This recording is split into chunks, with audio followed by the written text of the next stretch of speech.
मागच्या 3 दिवसांपासून महानगरपालिका निवडणुकीच्या प्रचारासाठी मुख्यमंत्र्यांच्या सभांचा धडाका सुरू आहे। आज मुख्यमंत्री फडणवीसांची लातूर, उल्हासनगर, भिवंडी, कल्याण, डोंबिवलीत सभा होणार आहे। तर ठाण्यामध्ये मुलाखतीद्वारे फडणवीस ठाणेकरांशी संवाद साधतील। सकाळी 11:30 वाजता डॉ. बाबासाहेब आंबेडकर पार्क लातूर इथे मुख्यमंत्र्यांची सभा असेल। त्यानंतर भिवंडीत आणि कल्याणमध्ये दुपारी फडणवीसांची सभा होईल। त्यानंतर ठाण्याच्या गडकरी रंगायतांमध्ये मुलाखतीद्वारे फडणवीस ठाणेकरांशी संवाद साधतील। आदित्य ठाकरेंच्या वरळी मतदारसंघात उपमुख्यमंत्री एकनाथ शिंदे आज शक्ती प्रदर्शन करणार आहेत। मुंबई महापालिका निवडणुकीच्या पार्श्वभूमीवर शिंदे या ठिकाणी रोड शो घेतील। यावेळी वरळी, शिवडी आणि सायन कोळीवाडा इथे चौक सभा होण्याची शक्यता आहे। या दौऱ्यात एकनाथ शिंदेंसोबत शिवसेना आमदार निलेश राणेही उपस्थित असतील। वरळीतील रोड शो आधी उपमुख्यमंत्री एकनाथ शिंदे विदर्भामध्ये प्रचार करतील। एकनाथ शिंदेंच्या आज अकोला आणि अमरावतीमध्ये सभा होणार आहेत। नाशिक महानगरपालिका निवडणुकीचा प्रचार शिगेला पोहोचलाय। शिवसेनेच्या उमेदवारांच्या प्रचारासाठी खासदार श्रीकांत शिंदे मैदानात उतरले। नाशिक रोड परिसरात बाईक रॅली काढण्यात येणार आहे। तर प्रभाग 16 मध्ये रॅलीचा समारोप करण्यात येणार असून त्यानंतर सभा होणार आहे। मुंबई महापालिका निवडणुकीच्या तोंडावरती उद्धव ठाकरे यांच्या शाखा भेटींचा सिलसिला सुरू आहे। उद्धव ठाकरे आज दक्षिण मध्य मुंबईमध्ये शाखा भेटी करणार आहेत।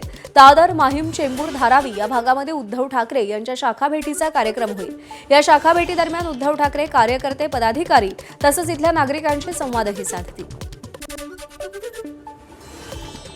मुंबई महानगरपालिका निवडणुकीसाठी उद्धव ठाकरे आणि राज ठाकरेंची संयुक्त प्रचार सभा रविवारी म्हणजे 11 जानेवारीला दादरच्या शिवाजी पार्क मैदानावर होणार आहे। कांदिवली पश्चिम परिसरातल्या प्रचार फेरीमध्ये बोलताना ही माहिती दिली गेली आहे।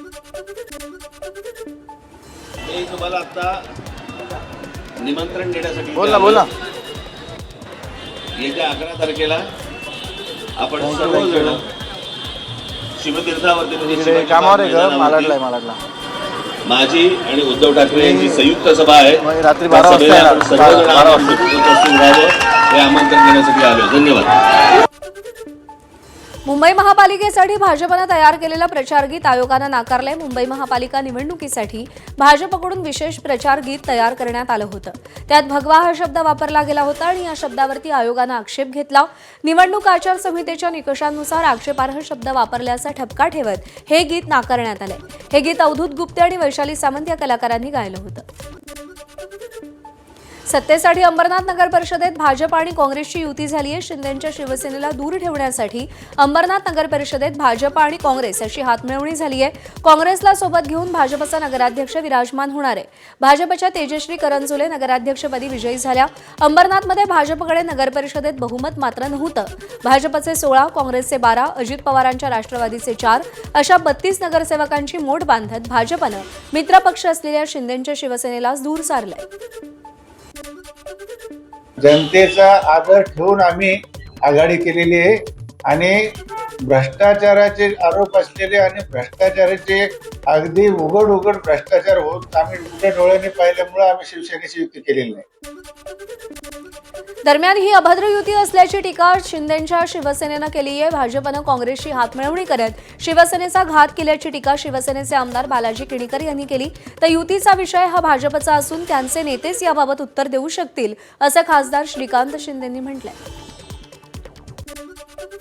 स्वार्थापोटी सत्तेसाठी काँग्रेस बरोबर एक अभद्र युती त्याने त्या ठिकाणी केली आणि त्या जो भाजपचा जो काँग्रेस मुक्त जो नारा आहे त्याला कुठेतरी छेद लावण्याचं काम या ठिकाणी अंबरनाथमध्ये झालेला आहे। हा जो विषय आहे हा पूर्णपणे आमचे मित्रपक्ष भारतीय जनता पार्टीचा आहे। आपण जे आहे त्यांना हा प्रश्न जर विचारला तर ते चांगल्या प्रकारे उत्तर जे आहे ते देऊ शकतील।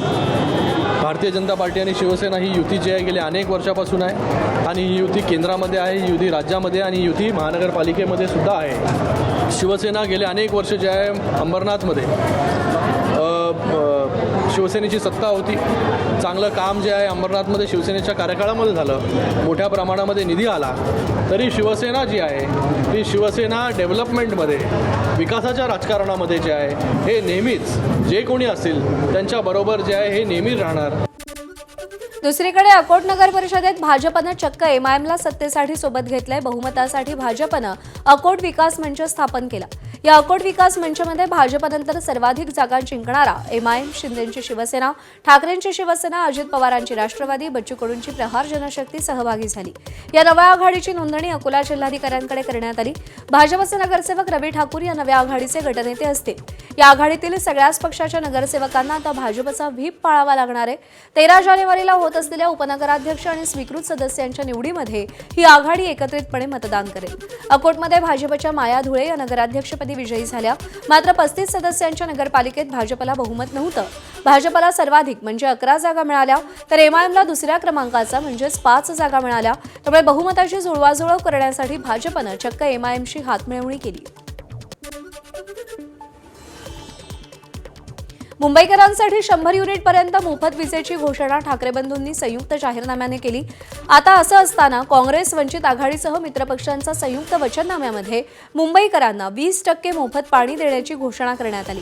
मुंबईचा 5000 दशलक्ष लिटरपर्यंत वाढीव पाणी पुरवठा, प्रदूषणमुक्त हवा, भटक्या विमुक्तांसाठी महापालिकेच्या अर्थसंकल्पात 5% राखीव निधीची तरतूद अशी आश्वासनं काँग्रेससह मित्रपक्षांच्या मुंबई विकास आघाडीकडून देण्यात आली आहेत. काँग्रेस, वंचित बहुजन आघाडी, राष्ट्रीय समाज पक्ष, रिपाई गवई गट यांचा संयुक्त जाहीरनामा काल आझाद मैदान परिसरात काँग्रेसच्या मुंबई अध्यक्षा वर्षा गायकवाड, रिपाईचे गवई गटाचे राजेंद्र गवई यांच्या उपस्थितीमध्ये प्रकाशित करण्यात आला.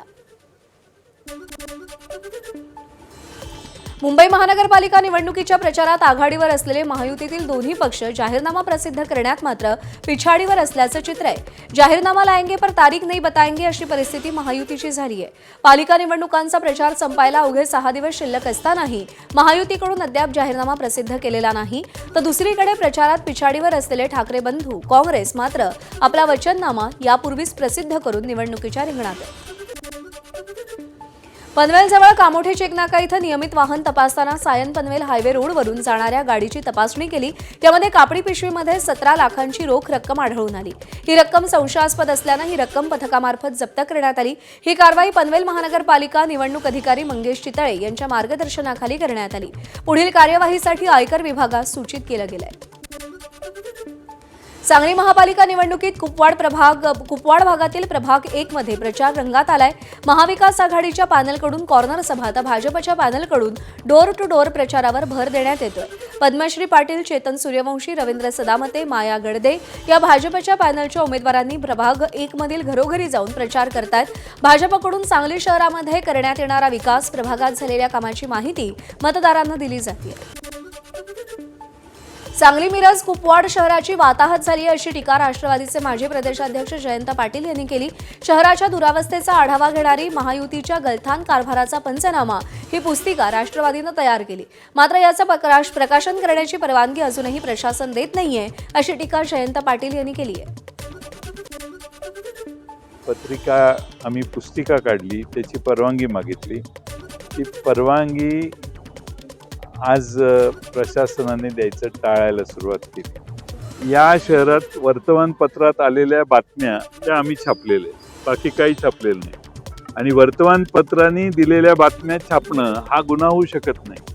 ज्यांच्या कर्तबगारीवर प्रश्नचिन्ह तयार होतं तेच जर प्रश्नचिन्ह आम्ही निर्माण करत असू तर ते परवानगी देत नसेल तर ही निवडणूक आयोगाची सिस्टीम रॉंग आहे.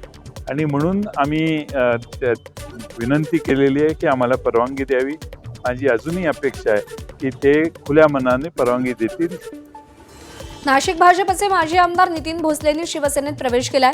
नितीन भोसले यांनी 25 डिसेंबरला शरद पवारांच्या राष्ट्रवादी काँग्रेसमधून भाजपत प्रवेश केला होता आणि काल नितीन भोसलेंनी उपमुख्यमंत्री एकनाथ शिंदेंच्या उपस्थितीत शिवसेनेत प्रवेश केलाय. नाशिक प्रभाग क्रमांक 13 मधून नितीन भोसले यांच्या भाऊजाईला भाजपनं तिकीट नाकारल्यानं नाराज झालेल्या नितीन भोसलेंनी शिंदेंच्या शिवसेनेत प्रवेश केलाय.